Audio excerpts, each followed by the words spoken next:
Bismillahirrahmanirrahim. Assalamualaikum warahmatullahi wabarakatuh. Waalaikumsalam warahmatullahi wabarakatuh. Di dalam materi ini tadi disinggung tentang sholat fajar. Saya membaca dan juga mendengar pendapat berbeda-beda. Yang dimaksud sholat fajar itu yang pertama sholat sebelum adzan subuh. Pendapat kedua, sholat fajar itu sholat qobliyah subuh.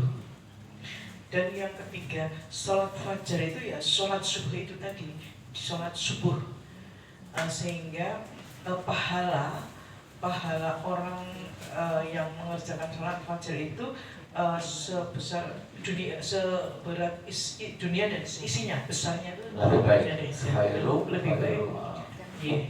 Nah ini dasar yang paling kuat yang mana yang dimaksud sholat fajar itu? Ya, di antara ketiganya. Assalamualaikum warahmatullahi wabarakatuh.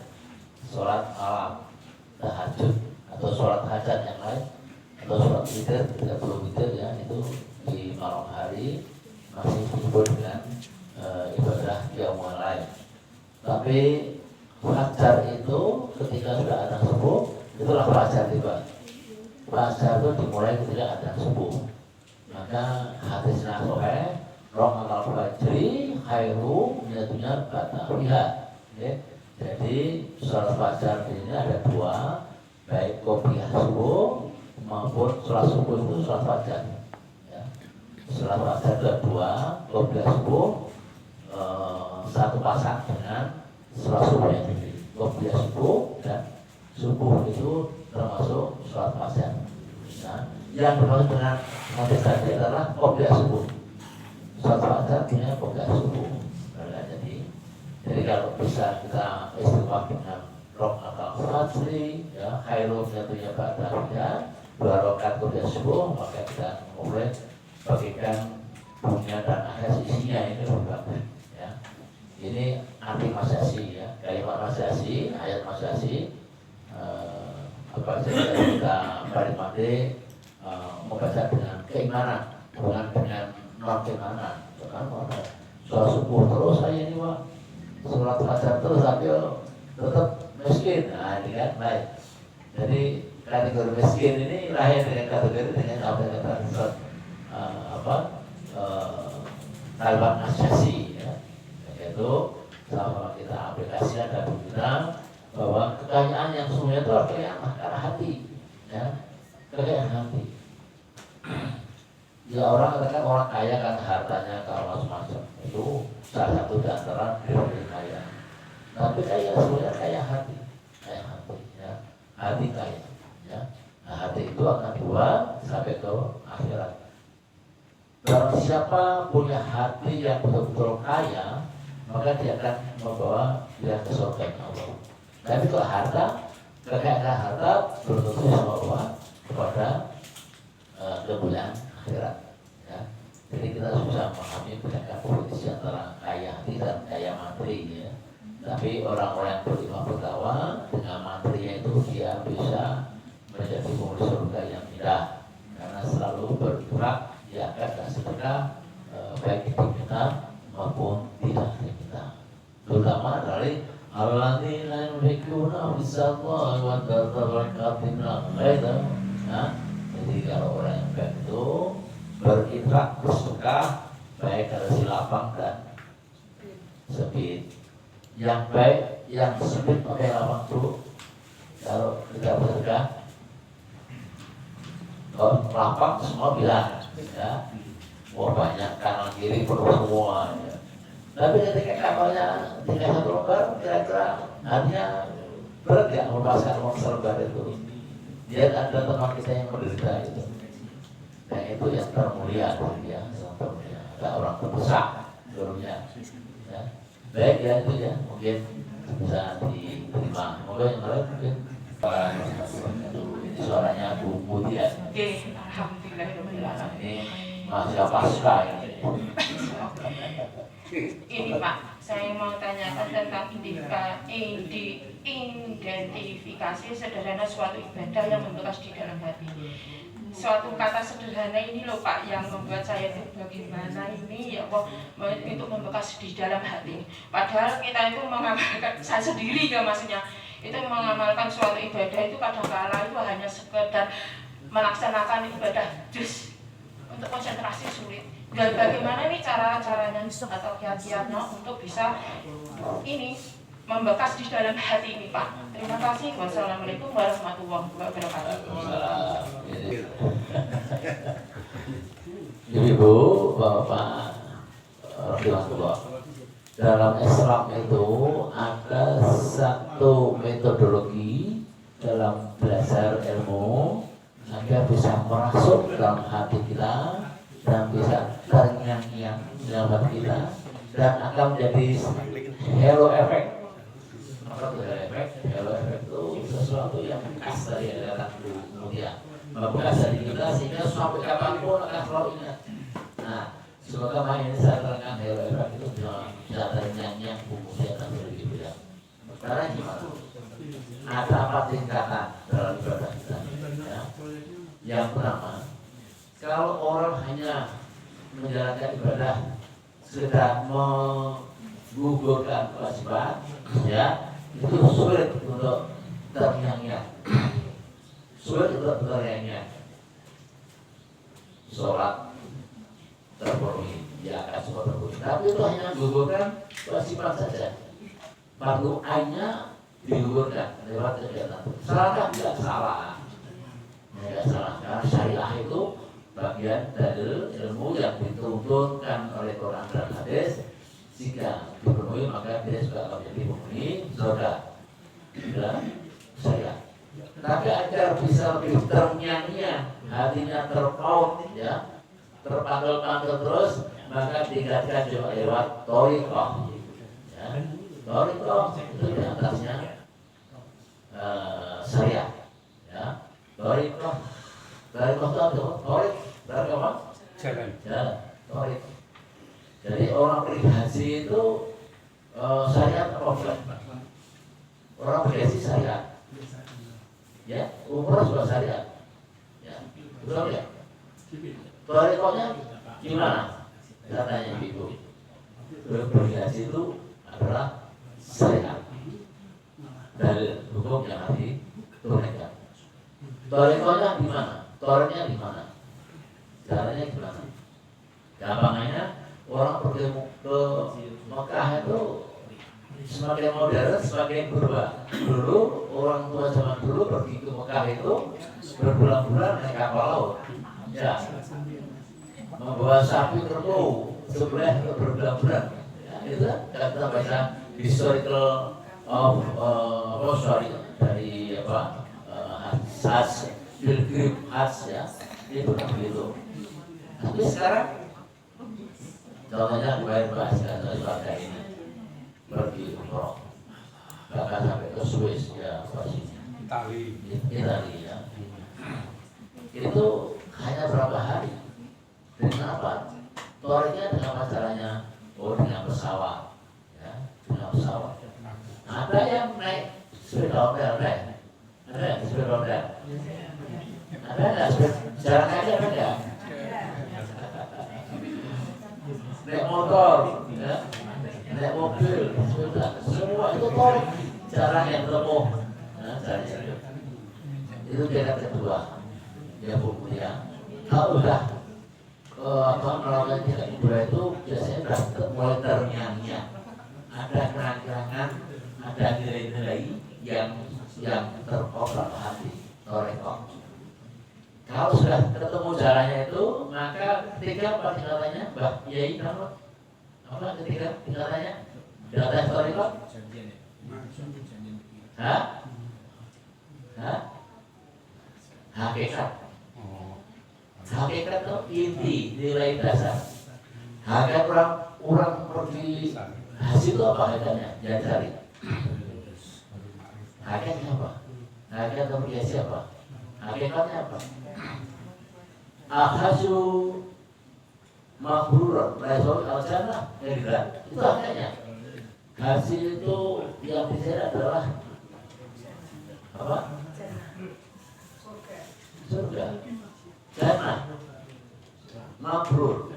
Hasil mabrur laisu jannah. Jadi orang yang mabrur itu jannah. Ya.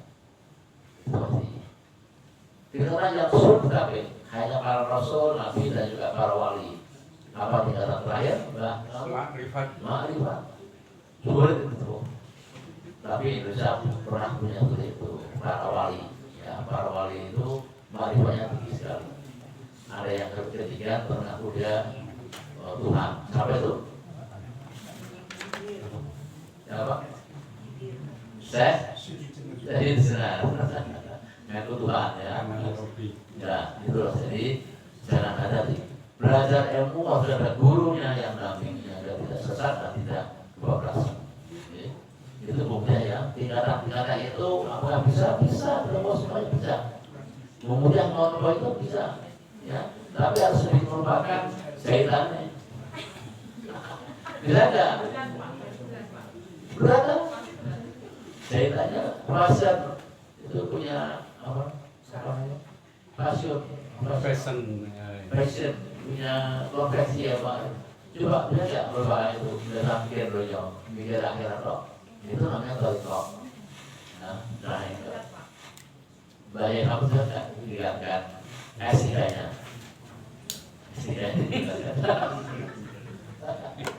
Sepatu sandal.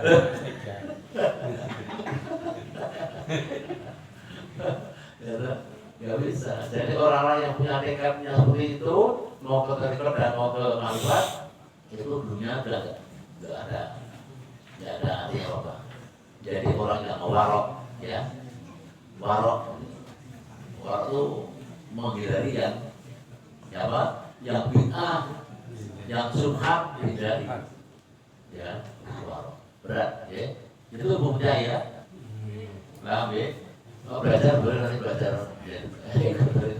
Nanti saya. Ya, di sini dulu ya. Dari sini nanti. Oke, yang lain? Ya. Assalamualaikum warahmatullahi wabarakatuh.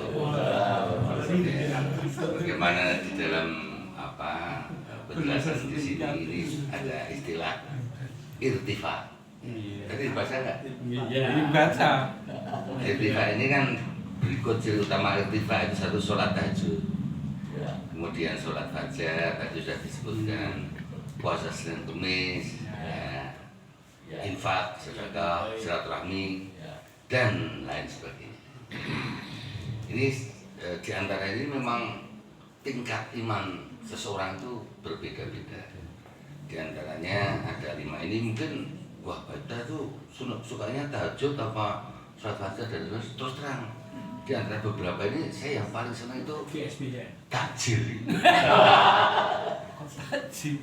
Takjil itu di antara ini takjil karena betul-betul takjil itu sangat-sangat mempesona diri saya.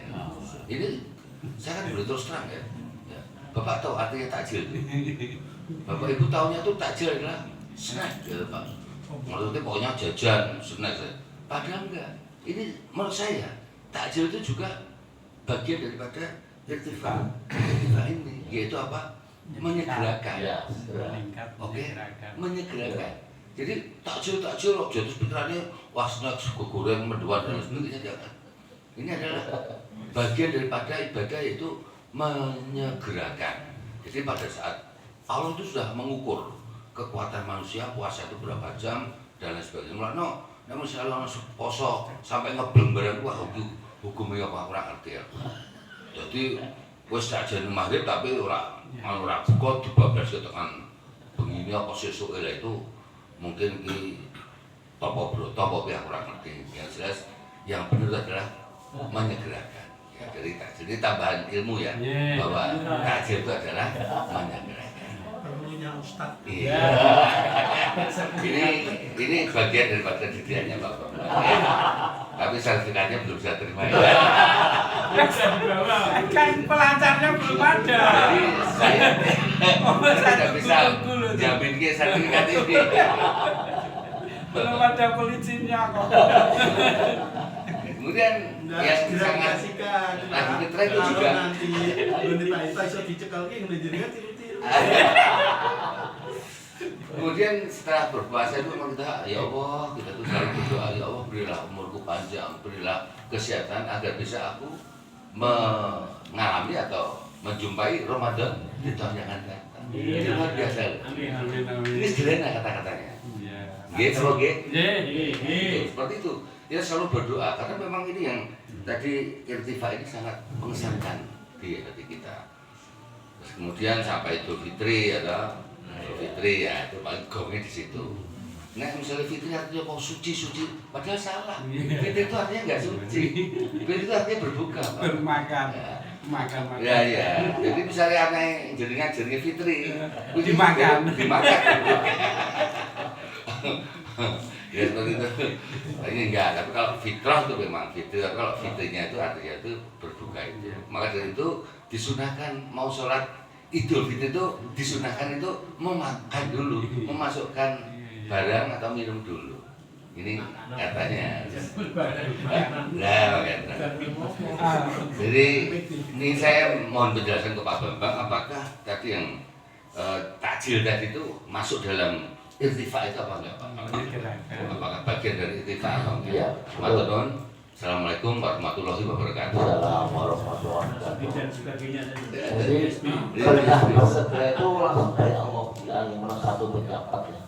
Bismillahirrahmanirrahim. Wasari'u ila mau'iratin wa tana'u samawati mungkin. Jadi bersegera dengan Allah. Takjil itu katanya makan, bukan makan. Takjil itu adalah bersegera. Bersegera untuk berbuka. Takjil ya. Imsak itu artinya apa, Bu? Imsak. Imsak artinya? Karena keliruologi. Imsak artinya puasa. Imsak itu Berhenti. amsak ya, berhenti. Jadi bukan, bisa mau Pasti bisa. Gue bermakan ya. Nah, itu sama puasa siang, saum, imsak sama akar-akarnya saum. Ya. Jadi puasa artinya kita di Indonesia saja ada itu, di Mekah nggak ada itu. Ada peringatan apa? Ada sirene, ada kita bersiap-siap. Nggak belum makanya nanti kita ada.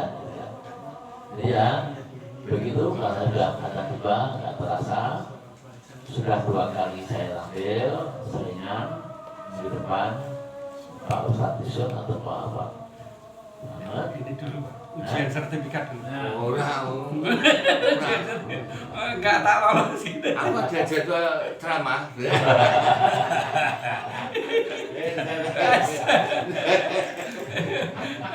Iya, sudah nanti berapa lah. Iya, kita terjadinya dalam Ustadz saya yang sudah dibongkar Samina. Ya, sudah. Selamat. Bagian itu monggo Pak Ustadz Rambi. Assalamualaikum warahmatullahi wabarakatuh. Waalaikumsalam. Mohon izin memperkenalkan diri. Nama Hidayat Ali Sujayanto. Rumah di Susuan, Ungaran Timur. Yang bilang saged ikut ngaji di sini diajak Pak Slamet ini. Alhamdulillah ini dengan Pak Slamet ini ikuti ngaji kemana-mana. Hati-hati. Nanti dapat sertifikat nanti. Mencari ilmu pada dasarnya dan prinsipnya ngaji sampai mati. Demikian, terima kasih. Assalamualaikum warahmatullahi wabarakatuh. Waalaikumsalam warahmatullahi wabarakatuh. Pak Hidayat. Assalamualaikum warahmatullahi wabarakatuh. Waalaikumsalam. Jamaah Musyola Ar-Rahim Sebantengan Ungaran Barat yang dimuliakan Allah dan dirahmati Allah, dan kita sama-sama mencari ridhonya Allah Subhanahu wa taala. Barusan kita melakukan sholat maghrib berjamaah dan berbuka bersama, dan sholat maghrib dan mendengarkan tausiah yang disampaikan oleh Ustaz Umar As-Siddiq Dan marilah kita kesankan di dalam hati dan niat untuk kita amalkan dan kita sampaikan kepada saudara-saudara yang lain. Dan untuk kesempurnaan majelis ini tidak menjadikan majelis yang sia-sia, marilah majelis ini kita tutup dengan doa kifarah majelis. Subhanakallahumma wa bihamdika